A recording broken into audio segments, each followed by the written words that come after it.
Pernahkah anda berada dalam situasi di mana anda berada di tempat awam dan menyaksikan seseorang yang berkelakuan seperti di dalam dunianya yang tersendiri serta berkelakuan yang anda rasakan kurang normal? Atau pernahkah anda terlihat gambar-gambar individu sebegini semasa anda melayari laman sosial media? Tentu terdetik satu persoalan dalam minda anda. Mengapakah mereka berkelakuan sedemikian? Apakah yang terjadi kepada mereka? Jawapannya, mereka mungkin menghidapi gangguan spektrum autism. Pada hari ini, masih ada segelintir masyarakat yang kurang mendapat pendedahan tentang gangguan spektrum autism. Hal ini menyebabkan mereka yang menghidapi gangguan spektrum autism sering menerima tanggapan negatif dan terasing daripada masyarakat. Jadi, video ini ialah satu daripada usaha untuk menyedarkan dan mendidik masyarakat bagi menambahkan pengetahuan mereka tentang gangguan spektrum autism. Gangguan spektrum autism didefinisikan sebagai gangguan neurologi dalam perkembangan yang mengakibatkan tingkah laku seseorang menjadi terhad dan berulang-ulang serta menghalang seseorang daripada berkomunikasi dan berinteraksi dengan baik. Gangguan spektrum autism sering dilihat dalam kalangan kanak-kanak kerana ianya adalah gangguan perkembangan yang menyerang seseorang pada usia awal dan berlanjutan sehingga dewasa. Menurut Pengerusi Persatuan Autisma Nasional Malaysia, beliau mengatakan bahawa sekitar 8,000 hingga 9,000 kelahiran setiap tahun yang menghidap autisma di Malaysia. Walaupun tiada rekod rasmi yang menunjukkan tentang bilangan pesakit autism di Malaysia, akan tetapi Pertubuhan Kesihatan Sedunia WHO melaporkan terdapat sekurang-kurangnya 1 daripada 160 kanak-kanak menghidap penyakit ini. Menurut Kementerian Kesihatan Malaysia, gangguan spektrum autism 4 kali lebih kerap terjadi dalam kalangan lelaki berbanding perempuan.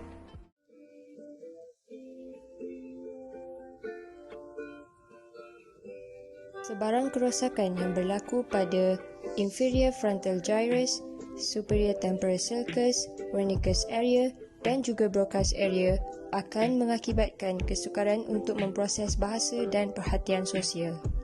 Seterusnya, kerosakan yang berlaku pada frontal lobe, superior temporal cortex, parietal lobe dan amigdala boleh mengakibatkan kemerosotan dalam tingkah laku sosial. Akhir sekali, tingkah laku yang terhad dan berulang-ulang yang dapat dilihat dalam golongan autisma adalah disebabkan oleh kerosakan yang berlaku pada caudate nucleus dan juga orbitofrontal cortex.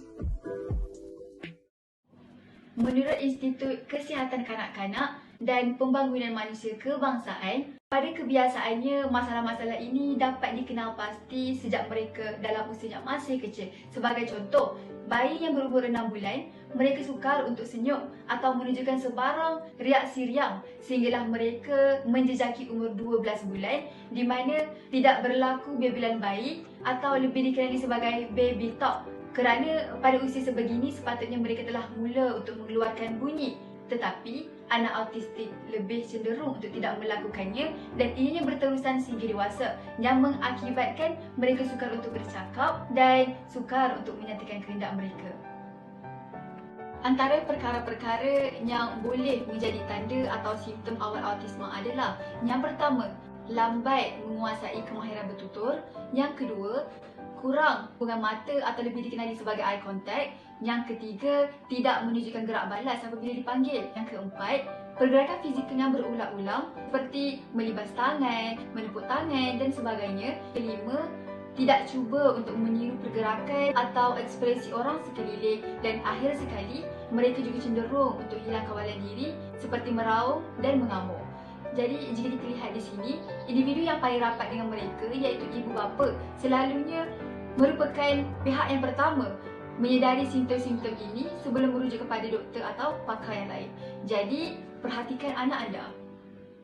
Walau bagaimanapun, kebanyakan individu autisma mempunyai keupayaan fungsi intelek yang lebih baik daripada individu normal.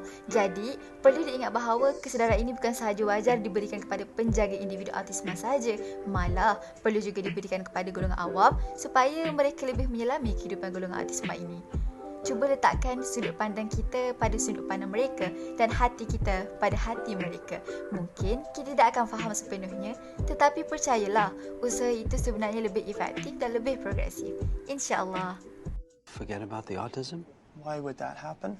I'll see that you have skill, you have dedication. I have autism.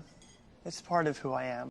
Faktor risiko autisma. Yang pertama, genetik. Sekiranya ibu atau bapa mempunyai autisma, anak juga berkemungkinan untuk mempunyai autisma. Jika seorang anak didiagnos dengan autisma, kemungkinan adik-beradik yang lain juga akan mendapat autisma. Penyakit autisma mempunyai kecenderungan untuk diwarisi dalam kalangan ahli keluarga. Yang kedua, bayi pramatang. Bayi yang dilahirkan sebelum cukup 26 minggu mempunyai risiko yang tinggi untuk mendapat penyakit autisma. Yang ketiga, penyakit lain. Kanak-kanak yang menghidapi penyakit lain seperti sindrom Fragile X, sklerosis tuberous dan Rett syndrome mempunyai risiko yang tinggi untuk menghidapi autisma. Yang keempat, usia ibu bapa. Ibu bapa yang telah berusia mempunyai risiko yang tinggi untuk memiliki anak autisma. Hal ini kerana peningkatan usia menyumbang kepada risiko mempunyai kromosom yang abnormal. Ibu bapa juga boleh melakukan pemeriksaan secara sendiri kepada anak mereka dengan menggunakan MCR, iaitu alat penyaringan autisma yang direka untuk mengenal pasti kemungkinan tanda-tanda awal gangguan spektrum autisma. Walau bagaimanapun, diagnosis perlu dibuat oleh ahli psikologi dan yang berkelayakan setaraf dengannya. Seperti yang kita ketahui, penyakit autisma tidak dapat disembuh, tetapi jangan risau kerana ia dapat dirawat. Walaupun kanak-kanak tidak dapat mengatasi sepenuhnya penyakit ini, sekurang-kurangnya mereka belajar untuk berfungsi dengan lebih baik. Oleh itu, perkesanan awal sangat berkesan dan membantu untuk memperbaiki tingkah laku, kemahiran bahasa dan tumbasaran.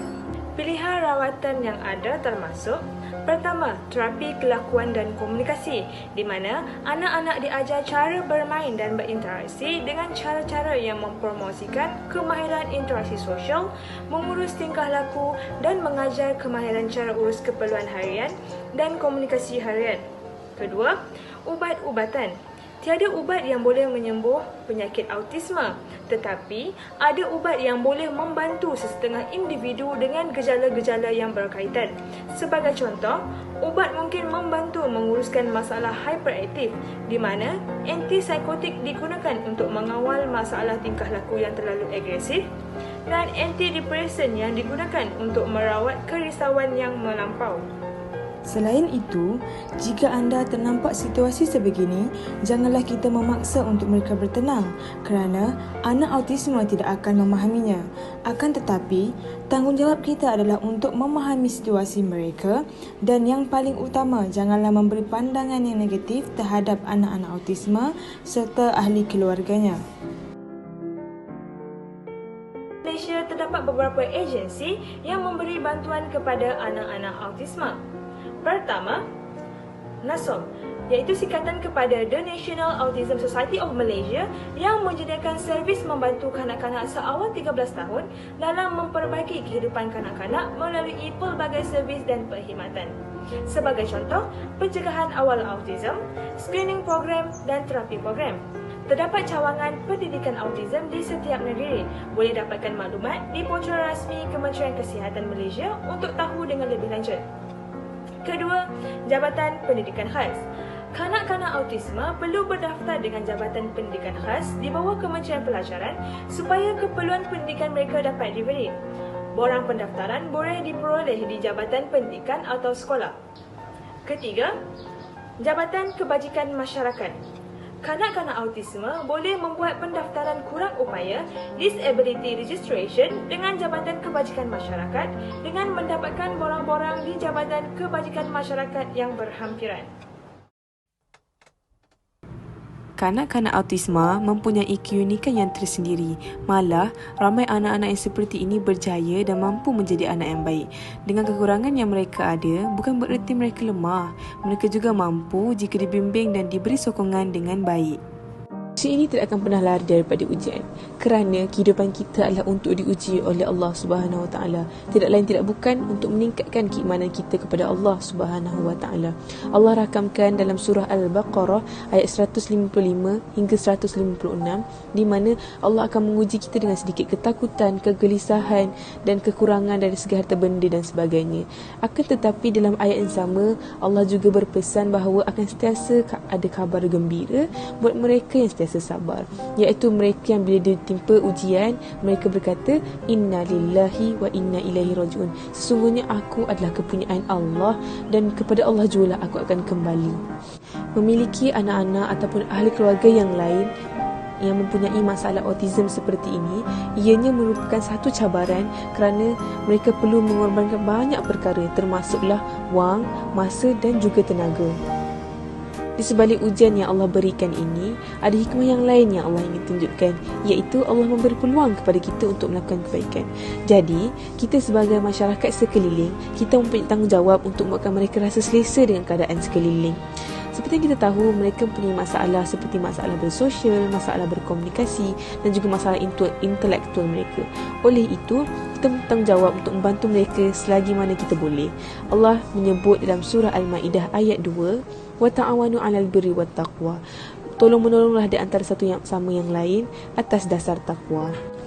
Sebagai penutup bicara, saya ingin mengajak anda semua untuk melihat surah Abasa ayat 1 hingga 11 di mana Allah menegur Nabi Muhammad SAW yang berpaling dan tidak mengendahkan seorang buta yang ingin menuntut ilmu daripada baginda.